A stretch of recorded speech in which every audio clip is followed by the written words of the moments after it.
Débora Alfano, ouvinte querida, você viu a notícia, acabamos de ouvir de novo, agora com o Pablo, a gente ouviu também a notícia ontem, na Band News, notícia que saiu ontem, Comitê de Política Monetária, o famoso Copom do Banco Central, aumentando os juros básicos da economia brasileira.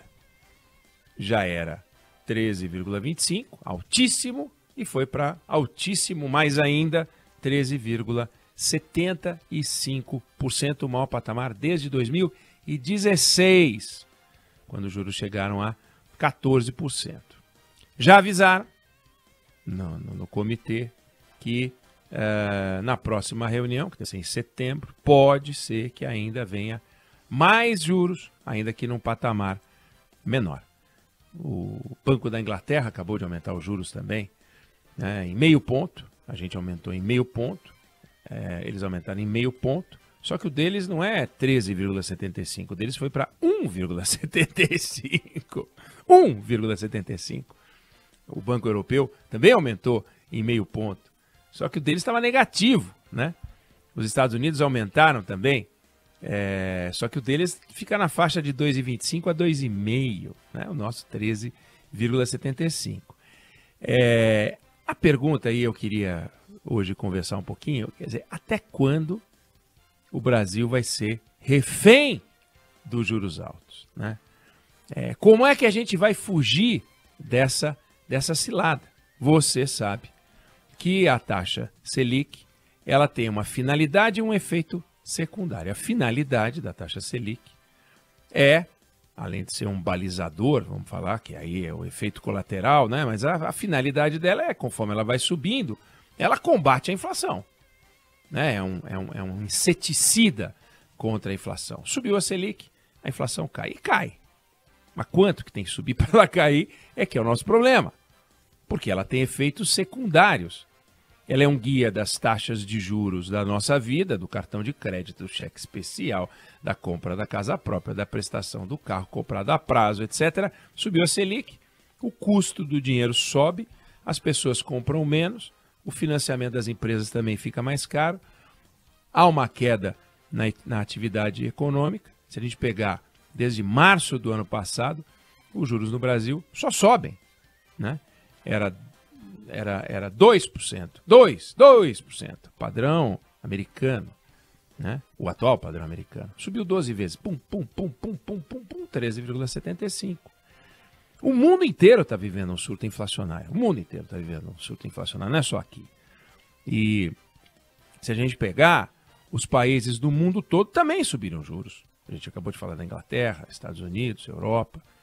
Todo mundo subiu juros. Se você pegar de 2020 para cá, dezembro de 2020 para cá, de uma lista de 64 países, 58 países subiram juros. E tinham que subir, porque os juros são uma ferramenta realmente eficiente no combate à inflação. Só que a pergunta que fica, e que é importante, é por que o Brasil não aparece nessa lista aí, que eu acabei de falar, de 58 países que subiram juros, só como mais um que subiram juros.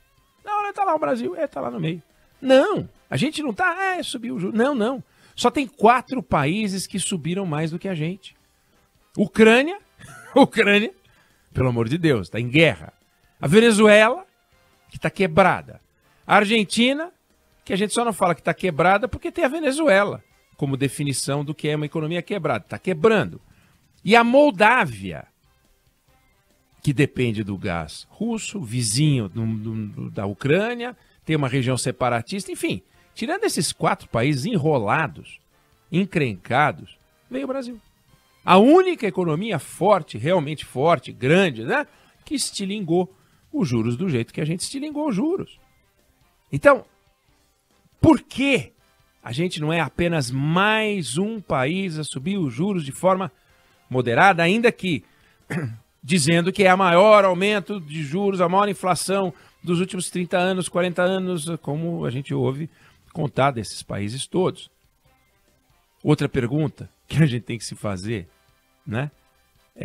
Por que o Brasil também não aparece de forma discreta no ranking dos países? Não os que subiram mais alto, que a gente já viu que mas também os que têm os juros mais altos. Porque a gente não é só mais um país entre os países com taxa de juros. Por quê?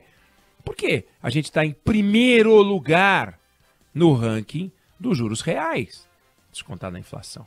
Primeiro lugar. Não pode ser o segundo, terceiro, quarto, quinto, sexto, décimo, 23º, décima economia do mundo, décimo juro. Não. A gente é primeiro nesse troço. Primeiro em criminalidade, primeiro em juros. Olha que coisa legal, né? Só no Brasil o petróleo está subindo? O petróleo só subiu no Brasil. Só no Brasil o preço do frete é que está subindo. Só no Brasil é que você tem inflação provocada pela guerra, provocada pelos alimentos. Só no Brasil? Não. O frete da Ásia para os Estados Unidos aumentou 6 vezes da pandemia para cá. A crise ela é global. E os efeitos da crise atacam todos os países, porque os juros dos outros países não sobem como o nosso, ou o nosso como o deles.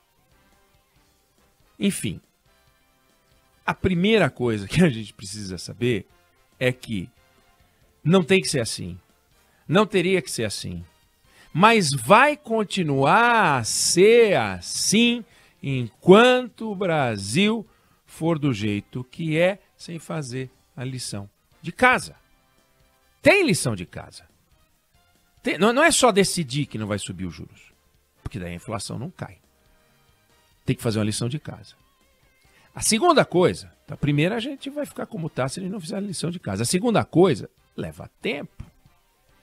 Leva tempo para fazer a lição de casa. Tem muita coisa para fazer. E se a gente deixar as coisas como estão, se a gente mantiver a tarefa de cuidar da inflação apenas com a política monetária, apenas com o Banco Central, os juros vão continuar assim. Ou seja, ou o Brasil escapa da política insana de combater a inflação apenas com aumento de juros, ou a política insana de combater a inflação apenas com aumento de juros vai acabar com o Brasil. Esse é o nó. Sempre que a inflação subir, a situação vai ser assim, não dá para fazer nada. Bom, o Banco Central, olha só que confusão, que se a gente não enfrentar, não vai ter jeito. Quando o Banco Central ele aumenta os juros, ele tira dinheiro da economia. Tira dinheiro da economia. Só que na outra ponta, o governo joga dinheiro na economia. Então é o governo trabalhando contra a própria política governamental, que é o do aumento dos juros. Se aumenta os juros de um lado, a inflação que o Banco Central está tentando matar, ela serve de parâmetro para aumentar o caixa do governo. Porque tudo é indexado, os tributos. Então você aumenta o caixa do governo, porque tem inflação, enquanto está lá o Banco Central tentando subir os juros para baixar a inflação, mas enquanto a inflação não cai, vai aumentando o caixa do governo. Só que o governo não pode poupar. Tem que gastar. Entrou dinheiro no governo, tem que gastar. Não pode poupar. Ele não pode chegar e falar, não vou pegar o excesso de caixa e guardar. Não pode, é proibido. 95% do dinheiro que entra no caixa do governo tem que sair com destino fixo estabelecido por lei. Nos outros países, é metade disso. Ou seja, o governo dos outros países podem fazer o que se chama de política fiscal. A gente não pode. Num país de economia não indexada, a nossa é indexada, tudo amarrada em índices, etc., ligados à inflação, num país que não tem isso, a taxa de juros menor faz um efeito sobre a inflação que no Brasil a gente só consegue com uma taxa de juros maior. Então a gente tem que aumentar mais para produzir o mesmo que os outros conseguem aumentando menos a taxa de juros. Os outros países, portanto, têm mais mecanismos de trabalho. Eu me refiro aos países que a gente admira, eles têm, além disso, um outro mecanismo para combater os juros que a gente não tem. Chama-se produtividade. Quando você tem uma economia mais produtiva, quando você faz mais com menos, os preços caem. Se os preços caem ou os preços ficam menores, você tem um reflexo na redução da inflação, que ao longo do tempo é muito importante. Então, você tendo esse aumento, essa contenção da inflação pelo aumento de produtividade, você também precisa de menos juros. Aumentar a produtividade significa uma qualificação de mão de obra, significa investir em treinamento, significa investir em ciência e tecnologia, significa investir em reforma tributária. Não dá para ter 5 impostos sobre consumo, como a gente tem aqui, não dá para ter um tributo que é o ICMS, que tem 70 alterações por dia. Tem que fazer reforma administrativa. Tem que fazer um monte de reforma que a gente só consegue no longo prazo. Como a gente nunca fez, como a gente nunca faz as tais reformas, o Banco Central age sozinho. A gente só tem a arma dos juros, que é perversa. Se a gente fizer a lição de casa, essas coisas são demoradas. Daqui a 5 ou 10 anos, o futuro Roberto Campos Neto, o futuro presidente do Banco Central, não vai precisar subir tanto juros como sempre no Brasil a gente precisou, porque a gente vai estar mais arrumado. E tem, a gente não pode deixar de falar, uma cultura inflacionária complicada, que tem a ver com a indexação. Os Estados Unidos estão vivendo o maior surto inflacionário dos últimos 40 anos. Sabe o que significa isso, Débora Alfano, ouvinte querida? Que um americano de 50 anos conheceu um episódio de inflação quando ele tinha 10. Já um brasileiro com 50 anos conviveu com a inflação do dia em que ele nasceu até terminar a faculdade, com 22 anos, quando surgiu o Plano Real. Aí depois ele voltou a conhecer a inflação alta quando ele chegou nos 40 anos.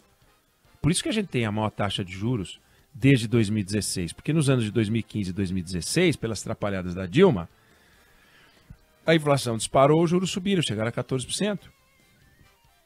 E de novo, portanto, camarada, até os 22 anos com inflação na cabeça, aos 40 e poucos anos conheceu a inflação de novo e agora a inflação de novo. Então a cultura inflacionária, ela não morreu, tem que morrer. Para morrer só vai acontecer no dia em que um pai, que não sabe o que é inflação porque não conheceu, puder educar seu filho sem poder falar, sem precisar falar de inflação. E aí vai começar a existir contrato no Brasil sem indexação. Quanto tempo isso vai demorar? Não sei. O tempo que vai demorar é o tempo que a gente acordar para falar, olha, a gente tem que enfrentar os problemas. Então, não se trata de uma decisão do Banco Central hoje, de curto prazo, dizer como o Brasil tem os juros mais altos do mundo e isso não é legal, eu não vou subir os juros. Não, isso não vai funcionar. A gente vai se arrebentar. Mas se trata de discutir com os políticos que são craques em discussões porcas, os políticos que são craques em ficar um xingando o outro, sentar e falar, vem cá, nesse raciocínio aqui, em que os outros países conseguiram reduzir a necessidade de aumento de juros e o Brasil não conseguiu reduzir a necessidade de aumento de juros, como é que a gente vai se posicionar para deixar de ser refém dessa cilada horrorosa dos juros altos que corroem a economia? Senão fica uma discussão desses candidatos de quinta categoria denunciando a máfia que aumenta os juros e tal. Não.